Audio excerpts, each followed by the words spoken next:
तो आलेखीय रीत वडे गतिना समीकरण।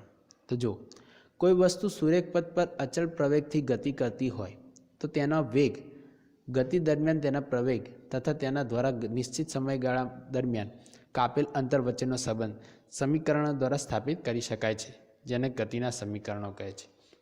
એટલે કે કોઈ વસ્તુ સુરેખ પથ પર ગતિ અચળ પ્રવેગથી ગતિ કરતી હોય તો તેનો વેગ, તે ગતિ અને તેના એ જે વેગ છે એ ગતિ દરમિયાન તેનો થતો પ્રવેગ અને તેના દ્વારા એક નિશ્ચિત અંતર કાપવામાં આવતો, આ ત્રણેય વચ્ચેનો જે સંબંધ છે, સમય તો ખરો જ, બરાબર છે, કેમ કે વેગ ને પ્રવેગ બધા સમય પર આધાર રાખે છે, બરાબર છે। તો જે આ ત્રણેય રાશિ છે એ ત્રણેય રાશિ અને એની સાથે સમય, એની સાથે જે સંકળાયેલ હોય એવો જે સૂત્ર મળે એને કહેવાય ગતિના સમીકરણ, બરાબર છે। આ પ્રકારના ત્રણ સમીકરણો નીચે પ્રમાણે છે જે ગતિના સમીકરણો છે। વી બરાબર વી બરાબર યુ પ્લસ એટી, આ થઈ ગયું આપણું ગતિનું પહેલું સમીકરણ। બીજું સમીકરણ છે એસ બરાબર યુટી પ્લસ 1/2 એટી સ્ક્વેર, આ થઈ ગયું આપણું બીજું સમીકરણ। અને 2as બરાબર વી સ્ક્વેર માઇનસ યુ સ્ક્વેર, આ થઈ ગયું આપણું બીજું સમીકરણ। એટલે ગતિના ત્રણ સમીકરણ એ છે વી બરાબર યુ પ્લસ એટી, બીજી છે એસ બરાબર યુટી પ્લસ 1/2 એટી સ્ક્વેર અને ત્રીજું છે 2as બરાબર વી સ્ક્વેર માઇનસ યુ સ્ક્વેર, બરાબર છે। જ્યાં આ યુ, વી, આ એ, ટી, આ એસ, આ બધું શું છે તો જો જ્યાં યુ અને ટી એ સમય એ જેટલા અચળ પ્રવેગથી ગતિ કરતા વસ્તુનો પ્રારંભિક વેગ છે। યુ કોણ છે? પ્રારંભિક વેગ છે। ટી સમય દરમિયાન એ જેટલો જે પ્રવેગ કરે છે એનો પ્રારંભિક વેગ છે, બરાબર છે। અને એવી જ રીતે વી શું હશે? અંતિમ વેગ। તો જો વી અંતિમ વેગ છે ક્યારે? તો કે ટી સમય ને એ જેટલા પ્રવેગ કરતા હોય ત્યારે। હવે ટી શું હશે? તો વસ્તુ દ્વારા જે સમય હશે એ વસ્તુ ટી હશે। તો જો જ્યારે અને એસ શું હશે? તો એસ એ એના દ્વારા કપાયેલ અંતર હશે, બરાબર। સ્થાનાંતર થયું તો સ્થાનાંતર, અંતર હોય તો અંતર। તો જો જ્યારે વસ્તુ દ્વારા ટી સમયમાં કપાયેલ અંતર એસ છે। સમીકરણ 8.5 એ આ જે સમીકરણ છે એ શું છે? વેગ અને સમય વચ્ચેનો સંબંધ દર્શાવે છે। આ જે સમીકરણ પહેલું જે સમીકરણ છે શેનો સંબંધ દર્શાવે છે? વેગ અને સમયનો, બરાબર છે। બીજું સમીકરણ છે એ શેનો સંબંધ દર્શાવે? તો જો જ્યારે સમીકરણ 8.6 એ સ્થાન અને સમય વચ્ચેનો સંબંધ ધરાવે છે। આ જે સમીકરણ છે એસ બરાબર યુટી પ્લસ 1/2 એટી સ્ક્વેર એ કયો સંબંધ ધરાવે છે? સ્થાન અને સમય વચ્ચેનો સંબંધ। અને ત્રીજું જે સમીકરણ છે એ વેગ તેમજ સ્થાન વચ્ચેનો સંબંધ દર્શાવે છે। આ જે સમીકરણ છે શેનો સંબંધ દર્શાવે છે? વેગ અને સ્થાન। પહેલો સંબંધ હતો એ શેનો? તો વેગ અને સમય, બીજો હતો એ સ્થાન અને સમય, અને ત્રીજો છે વેગ અને સ્થાન, એટલે કે સ્થાન અને વેગ, બરાબર છે, વચ્ચેનો સંબંધ। તેને સમીકરણ 8.5 અને 8.6 પરથી ટીનો લોપ કરીને મેળવી શકાય છે। આ જે સમીકરણ છે એ આ બે સમીકરણની લોપ પદ્ધતિ એટલે કે ટીનો લોપ કરીને મેળવી શકાય છે। કેવી રીતે લોપ થાય? તો આ જે જો અહીંયા યુટી છે, અહીંયા ખાલી યુ છે, ટી નથી, તો આ સમીકરણને તમે ટી વડે ગુણી નાખો એટલે શું થશે? વીટી બરાબર યુટી પ્લસ એટી સ્ક્વેર। તો વીટી સ્ક્વેર અહીં વીટી થશે, બરાબર છે। હવે જો હવે આનું બાદબાકી કરો તો આ કેન્સલ થઈ જાય એટલે શું વધે? એસ બરાબર 1/2 એટી સ્ક્વેર અને અહીંયા મળશે વીટી બરાબર એટી સ્ક્વેર। અહીંથી ટી કેન્સલ થાય, હવે જો ડાબી બાજુ સરવાળો, જમણી બાજુનો સરવાળો કરી દો એટલે શું મળે? તો બાદબાકી થઈ છે તો એટી સ્ક્વેર અને -1/2 એટી સ્ક્વેર, અહીંથી વીટી અને એસ, તો એવી રીતે તમે મૂકશો એટલે તમને આ સમીકરણ મળવા પાત્ર મળી જશે, બરાબર છે, જે આપણે આગળ મેળવીશું, ચિંતા ના કરશો, બરાબર છે। તો શરૂ કરીએ। વેગ પહેલો આપણે જુઓ, પહેલું સમીકરણ શું હતું આપણું? વેગ સમય સંબંધ દર્શાવતો આલેખ ગતિનું સમીકરણ। તો જો વેગ સમય સંબંધ માટેનું સમીકરણ, equation for velocity time relation, એટલે કે વેગ સમય સાથેનું સંબંધ ધરાવતું સમીકરણ છે વી બરાબર યુ પ્લસ એટી, એનું આજે સૂત્ર મેળવીએ। તો જો અચળ પ્રવેગથી ગતિ કરતી વસ્તુનો આલેખ આકૃતિમાં દર્શાવેલ છે। અચળ પ્રવેગથી ગતિ કરતું, બરાબર છે। તો આ એક્સ અને આ વાય, એક્સ પર આપણે શું દર્શાવે? સમય, અને વાય પર આપણે વેગ લઈશું, હવે અચળ પ્રવેગથી એટલે અહીંથી માની લો કોઈ વસ્તુ એ સ્થાન પર છે અને ત્યાંથી ગતિ કરવાનું શરૂ કરે છે, તો પ્રારંભિક વેગ અહીંયા હશે યુ અને અંતિમ અહીંથી શરૂ કરે છે અને આટલા સુધી પહોંચે છે, તો આને આપણે અહીંયા દર્શાવીએ તો આ થઈ ગયો અંતિમ વેગ, બરાબર છે. પ્રારંભિક સમય શું હશે? 0 અને અંતિમ સમય હશે કોઈક ટી લઈ લઈએ, બરાબર છે. તો આવી રીતે આપણને મળશે. એટલે જુઓ આ હવે પ્રારંભિક વેગ શૂન્ય નથી એવું કહ્યું છે. આકૃતિ 8.6 ને સમકક્ષ, પરંતુ હવે u is not is equal to 0 એટલે કે પ્રારંભિક વેગ શૂન્ય લીધો નથી. આલેખ પરથી તમે જોઈ શકો છો કે વસ્તુનો પ્રારંભિક વેગ યુ એ જે બિંદુ એ પાસે અને ટી સમય વધીને વી બિંદુ પાસે જેટલો થાય છે. વેગ એકમ સમય દર એ થી બદલાય છે. જો વેગ રહ્યો એ એકમ સમય દર એ થી બદલાતો રહે છે.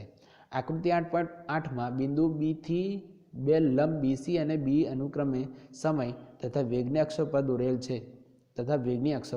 દોરેલ છે જો બિંદુ બી અને બિંદુ એ થી આપણે જોઈએ તો એક્સ અને આ સમય અહીંયા જુઓ બીસી અને બીઈ આ બંને લંબ એક્સ અને વાય અક્ષ પર દોરેલ છે, બરાબર છે. આ શું આપે છે આપણને? વેગ. આ જે આપે છે સમય આપે છે. પ્રારંભિક વેગ ઓએ, પ્રારંભિક વેગ કેટલો છે? ઓએ આટલો એટલે કે યુ જેટલો આટલો, બરાબર છે. અને અંતિમ વેગ બીસી દ્વારા, તો અંતિમ વેગ બીસી, તો બીસી એટલે કે આટલું, બીસી એટલે કેટલો થયો? આ અંતિમ વેગ થયો. અંતિમ વેગ એટલે કેટલો થશે? આ બીસી. તો આટલું માપો તો આ કેટલું કોના જેટલું થશે? ઓઈ જેટલો. ઓઈ કેટલું? વી જેટલું, બરાબર છે. એટલે જો પ્રારંભિક વેગ ઓએ અંતિમ વેગ બીસી દ્વારા તથા સમયના ટીને ઓસી દ્વારા દર્શાવેલ છે. સમય જે છે એ ટી ઓસી આટલું સમય છે, કેટલો થશે? આટલે સુધી પહોંચી તો આટલા સમય દરમિયાન એને કેટલો સમય લીધો? તો આટલો જ ઓસી કીધું, બરાબર છે. બીડી બરાબર બીસી માઇનસ સીડી. ઓકે, આ છે બીડી. હવે કેટલું? હવે આટલું આપણે માપ જોઈએ છે તો આટલું કેટલું મળે? તો કે આખામાંથી આટલું બાદ કરી દે તો મને બીડી મળે, એટલે કે બીસી ઓછા સીડી બરાબર બીડી થઈ ગયું. તો કે બીડી બરાબર બીસી ઓછા સીડી એ ટી સમયગાળામાં વેગમાં થતો ફેરફાર દર્શાવેલ છે. હવે ઓસીને સમાંતર એડી રેખા દોરો.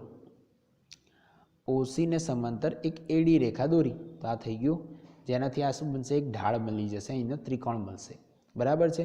તો જો ઓસીને સમાંતર એક એડી રેખા દોરો.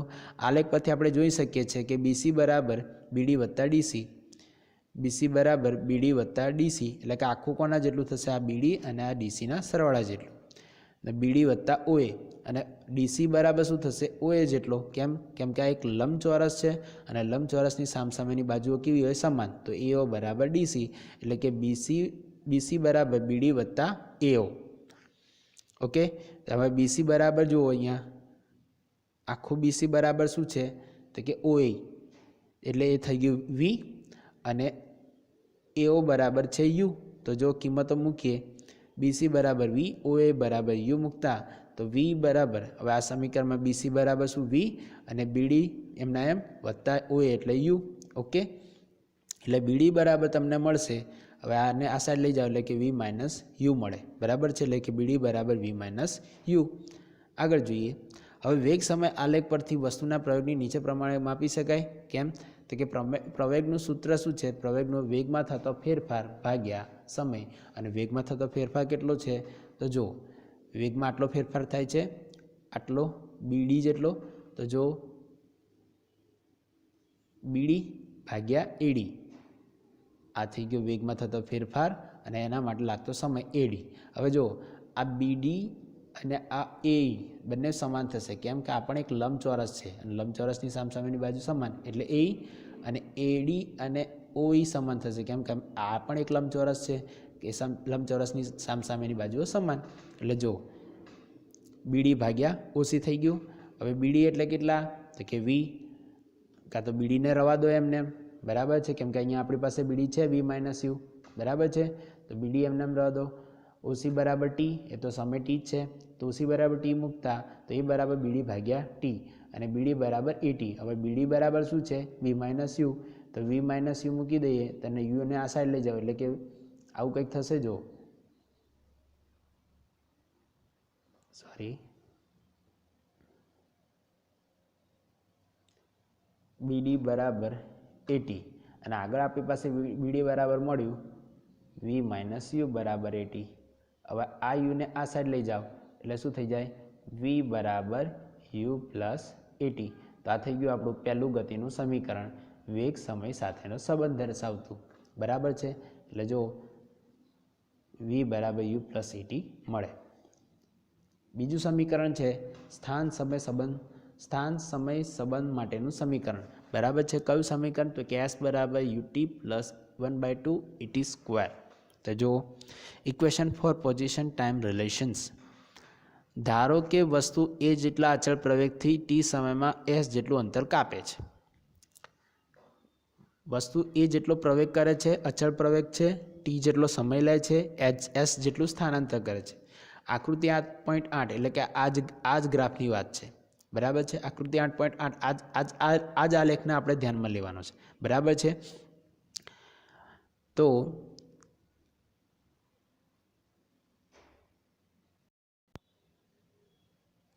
ધારો કે વસ્તુ એ જેટલા અચળ પ્રવેગથી ટી સમયમાં એસ જેટલું અંતર કાપે છે.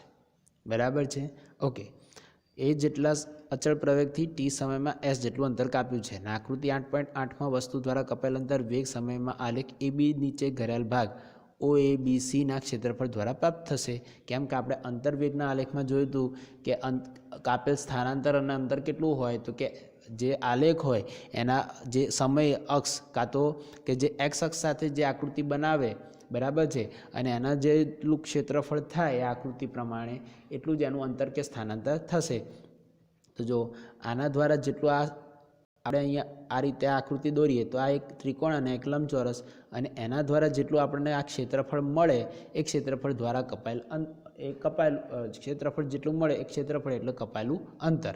તો જો એ બી દ્વારા ઘેરાયેલ ભાગ ઓ એ બી સીના ક્ષેત્રફળ દ્વારા પ્રાપ્ત થશે. ઓ એ બી સી એટલે કે આટલો ભાગ થયો. બરાબર છે. એટલો ભાગ ક્ષેત્રફળ થાય. આમ વસ્તુ દ્વારા કપાયેલ અંતર એસ નીચે પ્રમાણે દર્શાવાય. એસ બરાબર ઓ એ બી સીનું ક્ષેત્રફળ. જો એસ બરાબર ઓ એ બી સીનું ક્ષેત્રફળ કે જે કેવું છે સમલંબ ચતુષ્કોણ. અને સમલંબ ચતુષ્કોણનું સૂત્ર છે સમાંતર 1/2 સમાંતર બાજુઓનો સરવાળો એમની વચ્ચેનું લંબ અંતર. જો અને એમાં તમે બે રીતે ભાગ પાડો તો આ એક ત્રિકોણ થઈ જશે અને એક લંબચોરસ. લંબચોરસનું ક્ષેત્રફળ છે લંબાઈ ગુણ્યા પહોળાઈ અને ત્રિકોણનું ક્ષેત્રફળ છે 1/2 પાયો ગુણ્યા વેધ. તો જો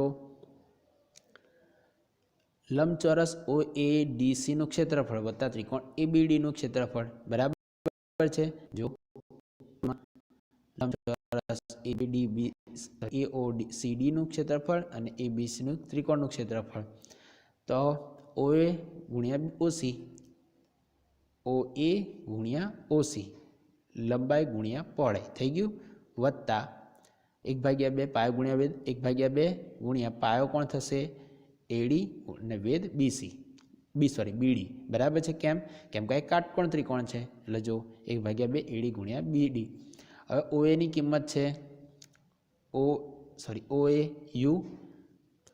ઓસીની કિંમત થશે ઓસી કે એડી કહો, બંને કેટલા હશે ટી જ. એટલે ઓસી દેખાય કે એડી દેખાય ત્યાં તમે કેટલા મૂકી દેશો ટી. બીડીની કિંમત કેટલી થશે? તો જો બીડી તો થશે આ વેગનો ફેરફાર આવ્યો એટલે બીડી બરાબર વી માઇનસ યુ, જે આગળ આપણે પ્રાપ્ત કરી હતી. બરાબર છે. વી માઇનસ યુ. તો જો બીડી બરાબર વી માઇનસ યુ પણ લખાય, બીડી બરાબર એટી પણ લખાય. કેમ કે બીડી બરાબર એ શું છે તો વેગ છે. બરાબર છે. તો બીડી બરાબર એટી એ પણ આપણને આગળ પ્રાપ્ત થયું હતું. બરાબર છે. ઓકે. તો એસ બરાબર યુટી, ઓએ એટલે યુ, ઓસી એટલે ટી 1/2, એડી એટલે થાય ટી અને બીડી એટલે એટી. આ ત્રણે કિંમતો મૂકો તો એસ બરાબર યુ ઇન્ટુ ટી એટલે યુટી, 1/2 ટી ગુણ્યા ટી એટલે ટી સ્ક્વેર એટલે 1/2 એટી સ્ક્વેર. એસ બરાબર યુટી પ્લસ 1/2 એટી સ્ક્વેર. આ થઈ ગયું આપણું સમીકરણ. કયું? બીજા નંબરનું. કયું? તો વેગ સમય સાથેનો સંબંધ. બરાબર છે. સ્થાન સમય સાથેનો સંબંધ. પહેલું હતું વેગ સમય, અત્યારે બીજું આવ્યું સ્થાન સમય, અને ત્રીજું આવશે આપણું સ્થાન વેગ સાથેનો સંબંધ. તો જો સ્થાન વેગ સંબંધ માટેનું સમીકરણ આકૃતિ જુઓ. આકૃતિ આ રહી 8.8. દર્શાવેલ વેગ સમયના આલેખ પરથી અચળ પ્રવેગ એ દ્વારા ટી સમયમાં વસ્તુ દ્વારા કપાયેલ અંતર કેટલું છે? એસ. એ તો આપણે જાણીએ જ છે. અને આલેખ નીચેના સમલંબ ચતુષ્કોણ ઓ એ બી સી દ્વારા ઘેરાયેલ ભાગના ક્ષેત્રફળ દ્વારા મળશે. એ તો બરાબર જ છે કે આલેખ દ્વારા જેનું સમલંબ જેનું અંતર છે કપાયેલ અંતર એસ એ કેવી રીતે મળશે? તો એસ બરાબર આ જે સમલંબ ચતુષ્કોણ છે એનું એ જે આગળ આપણે કર્યું એ બરાબર છે. તેમાં સમલંબ ચતુષ્કોણનું સૂત્ર શું છે? 1/2 સમાંતર બાજુઓનો સરવાળો અને એમની વચ્ચેનું લંબ અંતર. તો જો 1/2 આ બે સમાંતર બાજુઓ OA વત્તા BC અને એમની વચ્ચેનું લંબ અંતર એટલે એમનો ગુણાકાર, આ બંનેનો સરવાળો અને આમનું ગુણાકાર. તો 1/2 AO વત્તા BC ગુણ્યા AD. જો હવે AD એટલે કેટલું થાય? OC જ થાય, બરાબર છે. ઓકે, તો જો OA વત્તા BC ગુણ્યા OC ભાગ્યા 2 થઈ ગયું. OA એટલે કેટલા? U, BC એટલે કેટલા? V, OC એટલે કેટલા? T. હવે દરેકની કિંમત મૂકો. તો S બરાબર OA એટલે U વત્તા V ગુણ્યા T ભાગ્યા 2. આ બેને આ સાઈડ લઈ જાઓ એટલે કેટલા થઈ જાય? 2. હવે વેગ સમય સાથેનો સંબંધ હતો ત્યારે આપણને A બરાબર મળ્યું હતું. A બરાબર મળ્યું હતું V માઇનસ U ભાગ્યા T. આગળના જે સૂત્ર હતું એમાં આપણને એક સૂત્ર આવું મળ્યું હતું કે A બરાબર V માઇનસ U ભાગ્યા T. બરાબર છે મિત્રો. હવે આ T નહીં લાવી દો અને આ A નહીં લાવી દો એટલે શું થશે? T બરાબર V માઇનસ U ભાગ્યા T, સોરી A બરાબર છે. આવું સૂત્ર થશે. તો બસ એ સૂત્ર અહીંયા મૂક્યું છે કે જો વેગ સમયના સંબંધમાં આપણને સમીકરણ મળ્યું હતું કે T બરાબર A બરાબર V minus U by T. તેના પરથી T બરાબર V minus U by A. હવે આ સમીકરણ અને આ સમીકરણ એ બંનેને સરખાઈ શકાય, કાં તો આની અંદર આ ટીની કિંમત એ આમાં મૂકી દઈએ આપણે. તો જો S બરાબર V plus U into V minus U ભાગ્યા 2A. આ A અને આ 2 એ થઈ ગયા 2A. Okay, done. હવે આપણી પાસે એક સૂત્ર છે, તમને યાદ હોય તો A વત્તા B A ઓછા B, તો આનું વિસ્તરણ થાય A square minus B square. આપણે ગણિતમાં આ વસ્તુ ભણી ચૂક્યા છે, બરાબર છે. આપણા જે નિત્ય સમ હતા એમાં, બરાબર છે. A વત્તા B A ઓછા B, તો દેખાય છે A વત્તા B A ઓછા B, તો શું થઈ જાય? A સ્ક્વેર ઓછા B, તો કે V સ્ક્વેર ઓછા U સ્ક્વેર. તો જો તો આ થઈ જશે V સ્ક્વેર ઓછા U સ્ક્વેર. V સ્ક્વેર ઓછા U સ્ક્વેર અને આ 2A ને આ સાઈડ લઈ દો એટલે કે 2AS. તો 2AS બરાબર V સ્ક્વેર ઓછા U સ્ક્વેર. તો આપણું અહીં સમીકરણ થઈ જશે 2AS બરાબર V સ્ક્વેર ઓછા U સ્ક્વેર.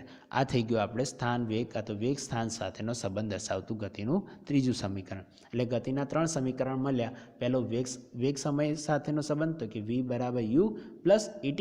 બીજું મળ્યું સ્થાન સમય સાથેનો સંબંધ S બરાબર UT પ્લસ 1/2 AT સ્ક્વેર. અને ત્રીજું મળ્યું વેગ સ્થાન સાથેનો સંબંધ 2S બરાબર V square minus U square.